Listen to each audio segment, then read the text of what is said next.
Hi, this is Ed Fernandez, Artistic Director of the Effort of Performing Arts Center. And I hope that you've been enjoying our Epac quarantine chats. During this period of social distancing and isolation, it has been very interesting and I would say comforting to be able to talk with people in the performing arts here in the Lancaster community and to realize how connected that we really all are in our usual going about our daily lives and going to work and thinking about our next show or thinking about our next event or what's coming up in our job, we tend to get isolated in our own private worlds and forget how interconnected we all are. If there's anything good about this period we're going through, it is a chance to reconnect and to realize and to discover again what binds us together. I know that I have been doing that through these chats, and I hope you've been enjoying them as well and learning something about the people that you've seen on stage and the people who have contributed so much to the arts here in Lancaster County. The interview you're about to see is one I had with an actor, Jordon Ross Weinhold, who you're probably very familiar with and have seen on the EPAC stage. I did have another meeting set up with JP Meyer, who's a musical director at Dutch Apple and who's also the musical director at EPAC for many years and also served as our board president. Well, my chat with Jordan went overtime, which is typical for me and Jordan, and JP joined that chat. So it became a three-way conversation, and we decided just to keep it that way. And I hope you enjoy it. We had a good time. And keep tuned to EPAC Quarantine Chats because there'll be many, many, many more chats with some very, very interesting folk. Thank you. Be well. Stay safe. God bless.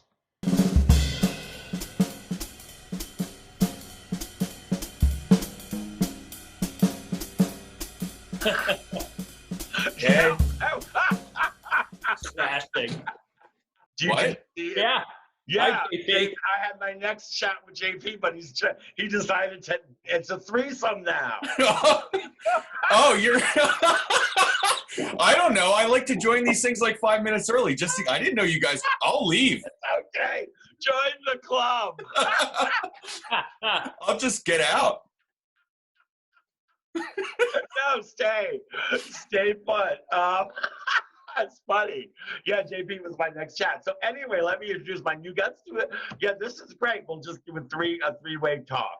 My next guest, who has joined this segment, is going to be JP Meyer, musical director and other things at the Dutch Apple. Welcome to the chat, JP. What's up, Ed? Oh God, what's up? Oh, nothing. It's just an ordinary day, ordinary life of Ed Fernandez. So I'm just here talking with Jordan, walking down memory lane. So let's us walk down memory lane now. So JP, for those who don't know, started out as at EPAC as just the accompanist.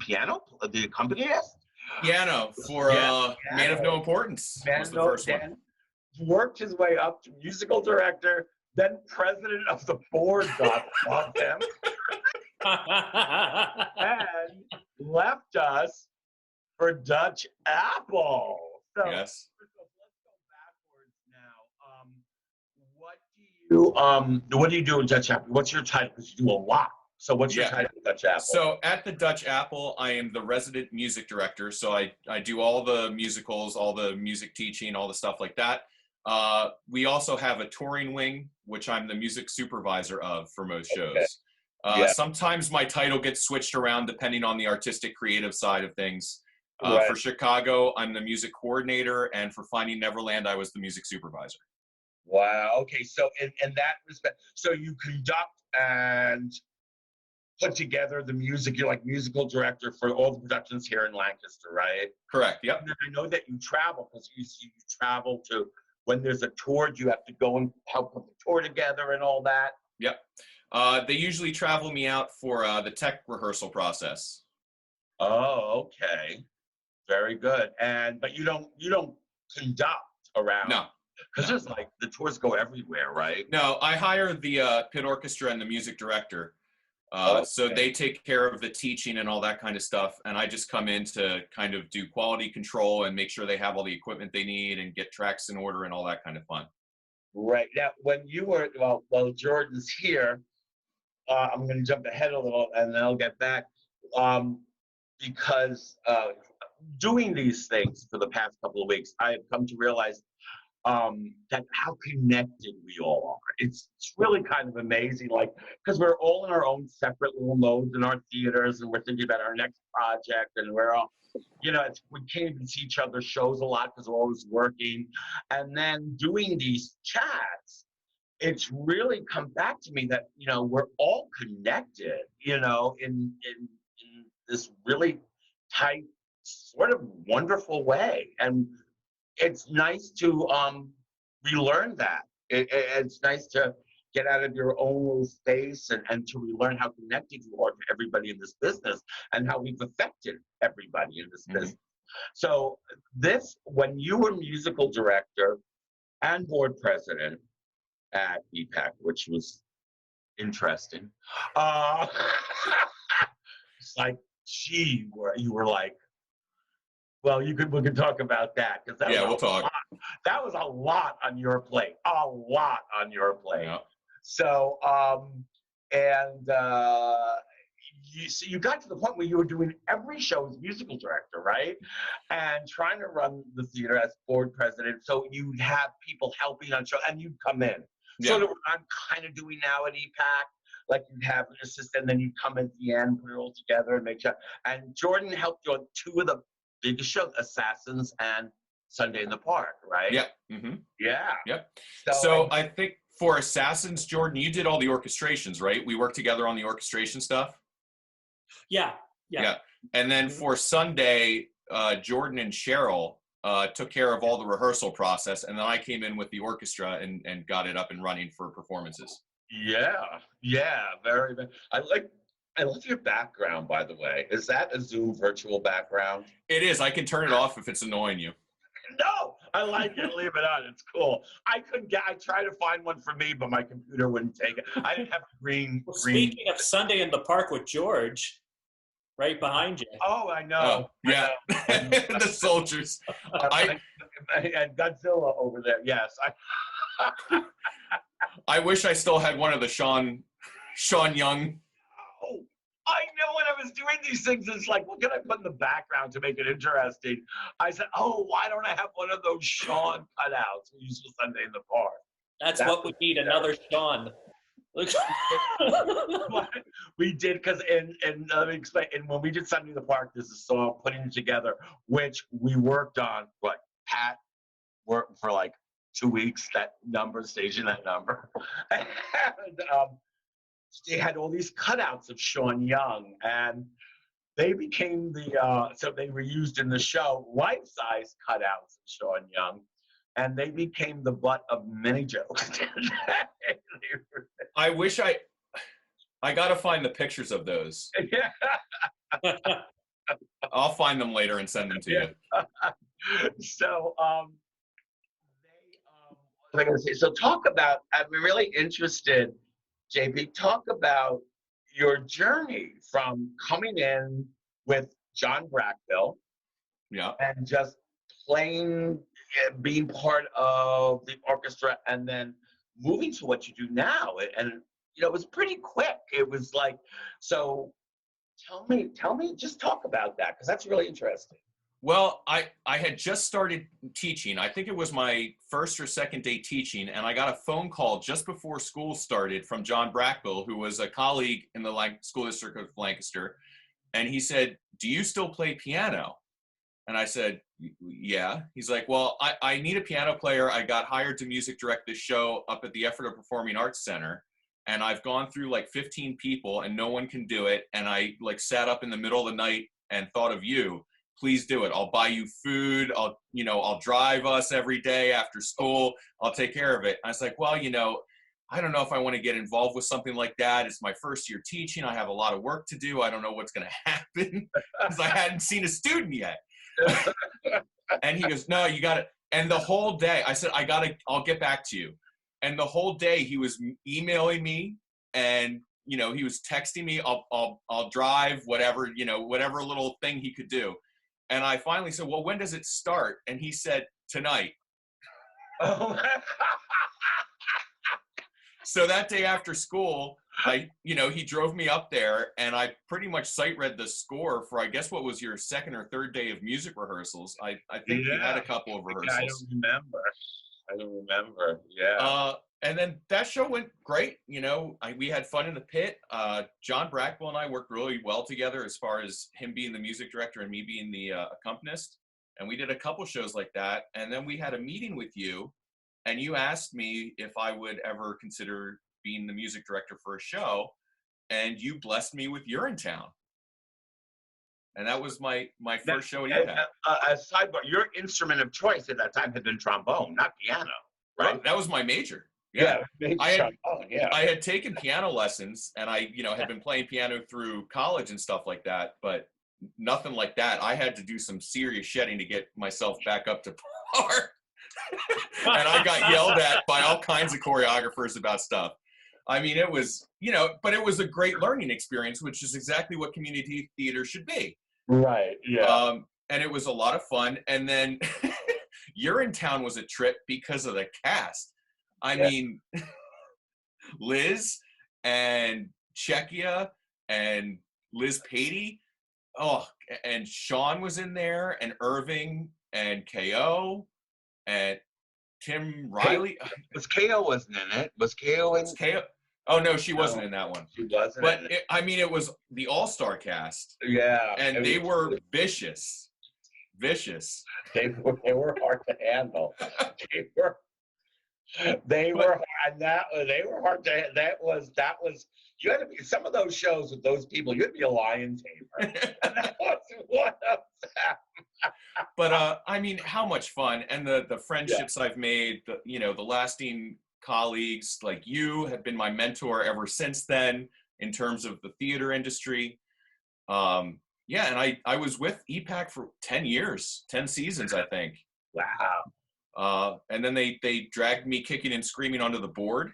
Oh, and yeah, God bless them. A couple years into that, they made me president. And then I was serving out my last year as president when the offer came from the Dutch Apple to come over. So that's when I had to part ways, and I've been at the Dutch Apple ever since. Well, that was great because you were just like really, God, talk about, trial by fire and paying your dues. You were running this theater, this community theater. You were musically directing everything, and you just wanted to, I know you were board president because you cared so much about the theater and you wanted it to be able to continue. But your love was really music, and then you got the job. So the path, what I'm trying to say, I guess, is that it all paid off. In a big way. Yeah, it all paid off, and because now you're doing what you love to do. Yeah. So what is going on now with you and Dutch Apple, and what's happening with you guys? I think I'm trying to talk to Lauren, but from your end, what's going on? Well, I had just come back from the tech process for Chicago at the beginning of March. And I think because I had a AMD open Grumpy Old Men for me. So I came back on a Friday, and then I think I watched the show on Saturday and started playing it on Tuesday. And we got through the next 2 weeks of performances, and boom, shut down. I'm sorry, I have to stop. Chicago and Epac, when you were the conductor and the narrator. That was great. That was great. Oh, memories. JP, come on, that was great. That was a great. Oh, it was fun. Yeah, you were fun on that. Yeah, it was great the first day of tech when I face planted off the stage, and through your howling laughter called hold. So anyway, get back to your story. So you go and you run through Chicago, and you're just about to play it. Yeah. And, we basically shut down just like everyone had to shut down. And I was still working in the office. We have a studio office a little bit down the street from the theater. And that went for about a week. And then they said, we got to shut everything down. So I had to remove all the equipment out of my studio office and bring it over. So I've just been working from home, and we've been doing a lot of virtual cabarets every week for the theater. and been doing prep work for other shows that are coming up, and a lot of meetings and stuff about, planning for the future and things like that. So I know you might not at liberty to say at this point, but any plans yeah, to share with us? I can't give any firm plans because I don't want, potential audience members going crazy.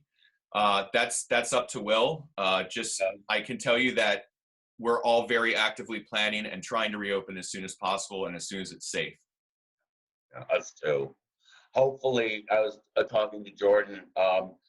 Of course, probably like us, you've had a multitude of plans. I have three.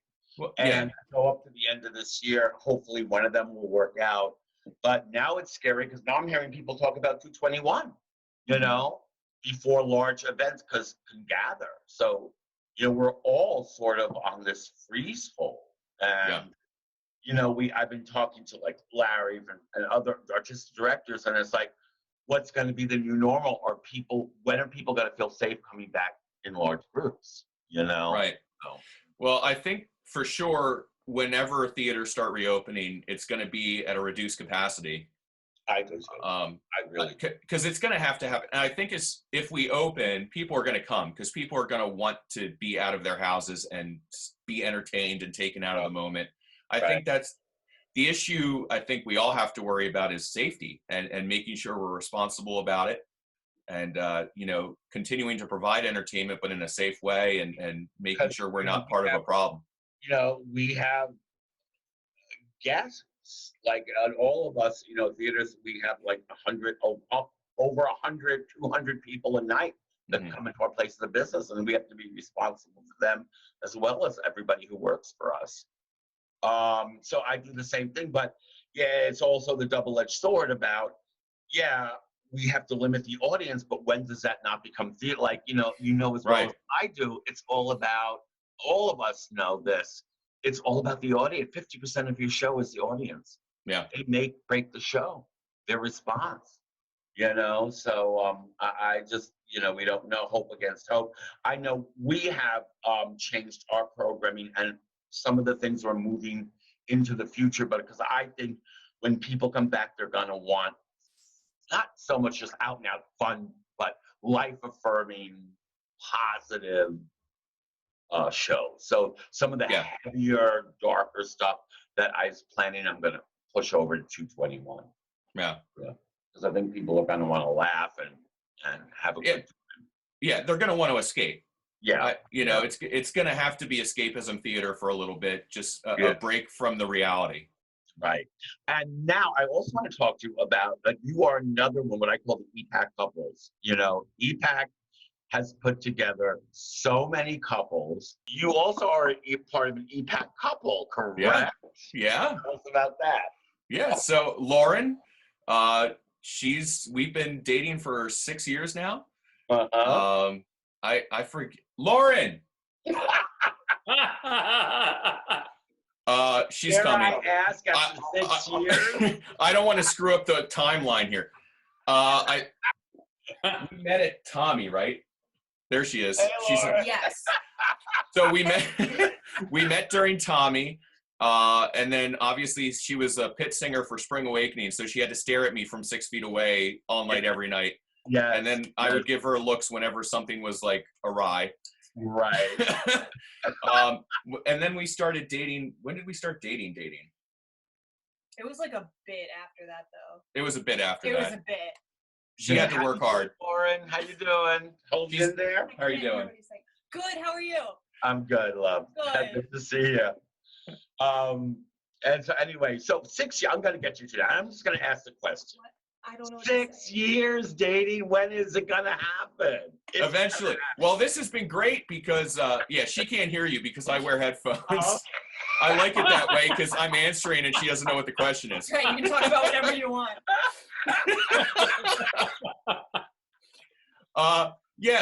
It's the one positive thing about this whole outbreak and stay-at-home order is I've spent a lot of time with her over the last month. You know how theater life can get. It's had its ups and downs in terms of our relationship. Oh God, yeah. And stress and stuff like that. But this last month has been really great, just being able to spend days with her, and we've been cooking a lot every night and having a lot of fun together. So it's a test phase. We've made it through 1 month of living together, and we're still all alive and we're still happy. So, you know, I don't put the cart before the horse. We're all waiting for the announcement, or Well, I promised her it would never happen at a theater, so okay. I'll inform you when it happens. What was I going to say? Well, JP, I'm just talking with you and reminiscing here and thinking that, after Epac reopened, we had a period of growing pains. Reopened since after the renovation. I don't know, Jordan, you were in school at that point. Yeah, but we opened to the new theater, and the first show was great. We had some great shows, but there was a period of relearning how to use the space, and then we had sort of a renaissance, after a couple of years that started with Urinetown, I think.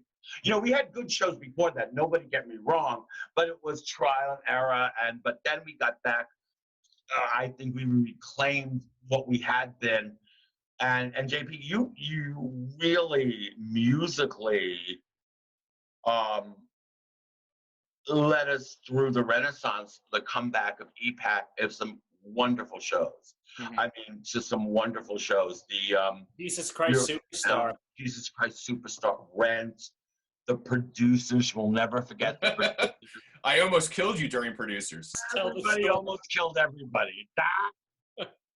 Talking about everybody in the universe was in that show, and wow, that show was oh my God. But you really led us, and you really led the comeback. Some extraordinary show. Guys and Dolls was beautiful. That was a great show, yeah. Yeah, and you really led the comeback and did some extraordinary work. And also the debt of thanks about taking over the board in turbulent times and getting us through that. And, we are stronger than ever in that respect. Yeah, it's been great watching the... Yeah, and we are really strong in that respect, in the business, financials, and all that. And if it wasn't for you getting us through that period, we probably wouldn't be here now. So I think everybody at Epac is a really great dad. And we're very happy that you're doing now what you love to do. Yeah. You're meant to do. I really appreciate that, Eddie. I did a lot of work for the theater, and my big thing always was it wasn't just me. I had a lot of really strong players in the pit that were regulars, like Jeff Ratu, Paula, Cheryl, Jordon was always helpful with the music. Our hearts go out to Paula. What happened? Yeah. Paula, if you're watching, our hearts go out for you. Love. Yeah. We hope you're okay. All right. But I'm not gonna try to name everybody because there's too many. And the board, I was the president for 2 years, but I wasn't like acting by myself and ruling by dictate. It was a great board, a lot of great people on that board, and we did a lot of work together, and that's what it was all about. So as much as I was there for that, I am not going to take sole responsibility because, as Epac always does, we work as a family and as a team. Yeah, but you are a big part of that, yeah, creatively and behind the scenes too. And put us on the map.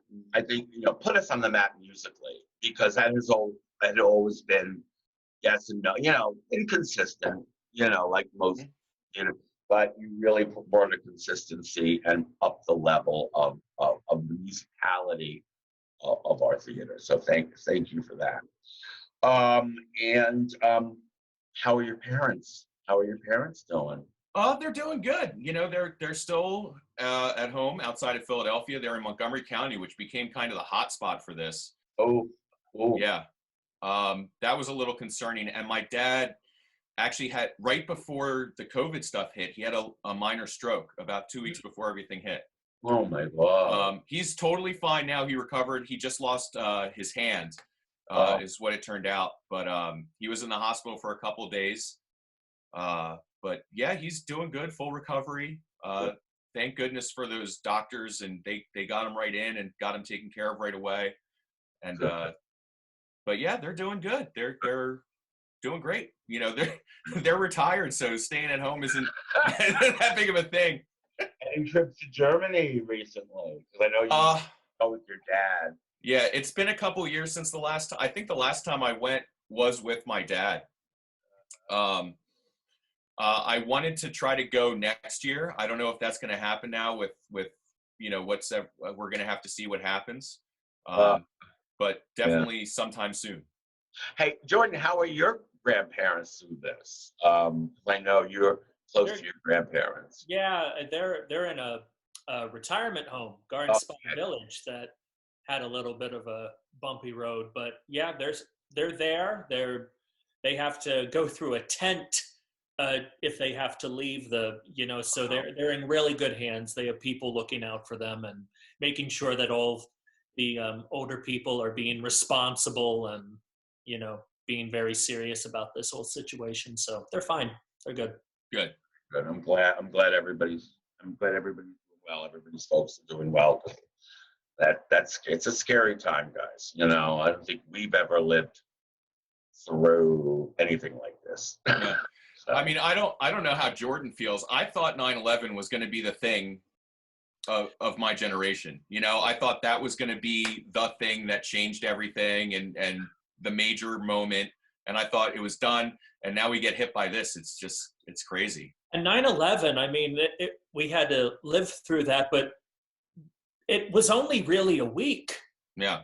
It was really only a week. You know, this is, you know. Much bigger. Yeah. Yeah. You were not Epac at 9/11, guys, right? Both of you were kids. I was a freshman in college. Yeah, I was gonna say both of you were kids. I was like, we were doing Oklahoma at the time when we were shut it down, so I remember that very well. All right, guys. Well, we've talked for a long time. Well, JP, thank you so much for joining our conversation. Yeah. Okay, now both of you have to answer this. I want you to name the 2 things you've done in your theatrical life that you're most proud of, and the 2 things you're not, that you don't want to think about, wish you could take back, or that never happened. Well, you know one of my take backs. No, I don't. Yes, you do. Yes, you do. There could be so many. I mean, the 2 best things I obviously have to be Urinetown. Yeah. Are we talking just Epac or just? No. We're talking your total theatrical life. Oh, when, where, how? Okay. So Once on This Island in college, that was the first show I ever music directed. That will never leave me. That's what made. The second I did the downbeat of opening night of Once on This Island, I knew I wanted to do music direction in some way, somehow, no matter what I was doing otherwise. So that's number 1. Number 2, Jordon, give me one because I need a minute to think. I mean, for me, Sweeney Todd at Epac, I think, yeah, that whole ensemble, and it's Sweeney Todd, you know, and your costume. Yeah. Also, word of advice for the kids out there: if your costume is, you know, really, really beautiful, your costume might get better reviews than your performance. So word to be careful. It's all in your books, students. You know. So, second one. This is the positives. Boys in the band. Too. What? Boys in the band. Boys in the band. I think my second one has to be Sunday in the Park. Yeah. I mean, that was just such. It came kind of at the end of my time there at Epac, and I think it was a good. It was like the apex of my time at Epac. Yeah. Just in terms of how strong the cast was, how strong the orchestra was. It was just a great experience. Yeah, it was kind of great, wasn't it? And Lauren was in that, wasn't she? One of the Celestes? Or yeah, she was one of the Celestes, and I that always got me in trouble because I would keep giving her notes about when they were doing the fishing bit. Yeah, because she could never get that rhythm right, and she said I was so mean. She never lets me forget that.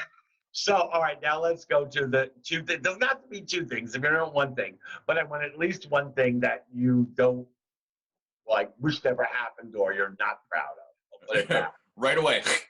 You know what I mean. Yeah. You know the show. No, I don't. What are you Yes. talking Oh, about? Eddie, you've forgotten. You got to be kidding me. It's in there, but I can't. Give me another hint. Give me another hint. It was Gypsy. Oh my God. Oh. I mean, that show was just technically Oh. cursed, and it's not a hit on the cast. No, because Karen really tried. Karen was brilliant as Mama. Yeah. Oh man, there are so many great people in that show too. But just from a technical side and from the pit, we were in a black curtain ball of shame back there. Is that the show where you told me one of your musicians was playing in the wrong key? Yeah. It wasn't the wrong key.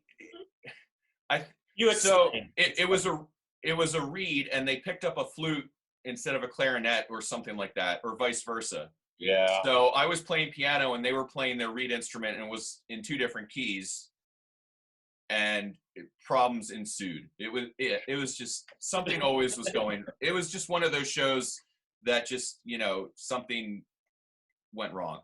Yeah. Which is a shame because it's a brilliant show, but that. Yeah, I think sometime I want to redeem that show and bring it back and redeem it, because it wasn't most of the cast, but wasn't the cast. Also, I felt bad for Karen wasn't getting nobody. Some things sometimes it just doesn't work. Yeah, it did. And we were in a really reduced pit. That was back when we were still having the financial issues. We had to really use a much smaller pit than probably worked for that show. Yeah. John Brackbill, God bless him, he did everything he could do. He was a great music director.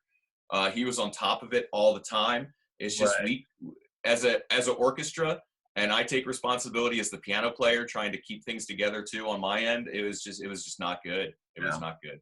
Yeah, and it's just one of those things that just didn't come together. Yeah, I know. And I love the show. It was very painful. Jordon, one thing, two things, if you could, that you wish.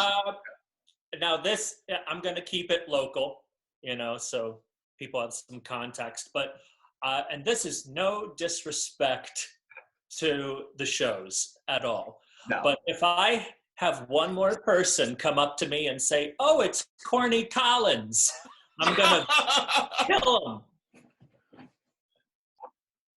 Yeah, I forgot about see though. Oh my God. Yeah, that was something else, huh? That was something else. Thank God they're few and far between. But again, I want to emphasize, no disrespect to anybody in that show. Everybody worked really hard on that show. Yeah,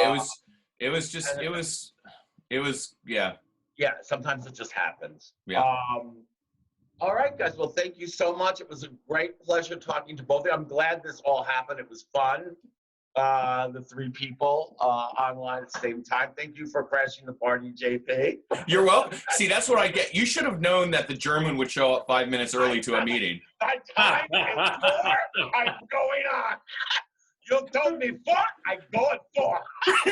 You tell me 4, I'm coming at 3:55. You know that. Be lucky I didn't show up at like 3:45. Like in the middle of some somber moment. It all worked out. It all worked out good. Hey guys, thank you so much. Keep the faith. Good luck to everybody. JP, keep me posted about what's going on with you guys. Oh, for sure. Well, we'll be talking later tonight, so we'll be good. Yes, we're going to be talking later tonight, too. All right. Thank you, guys. And everybody, thank you for listening. I hope you had as good a time listening to us as we had talking. And until next time, be safe and be well. God bless. Bye, everyone. See ya. Good to see you, Jordan. Good to see you, JP. Bye, Ed. Eddie, love you. See you, John Boy.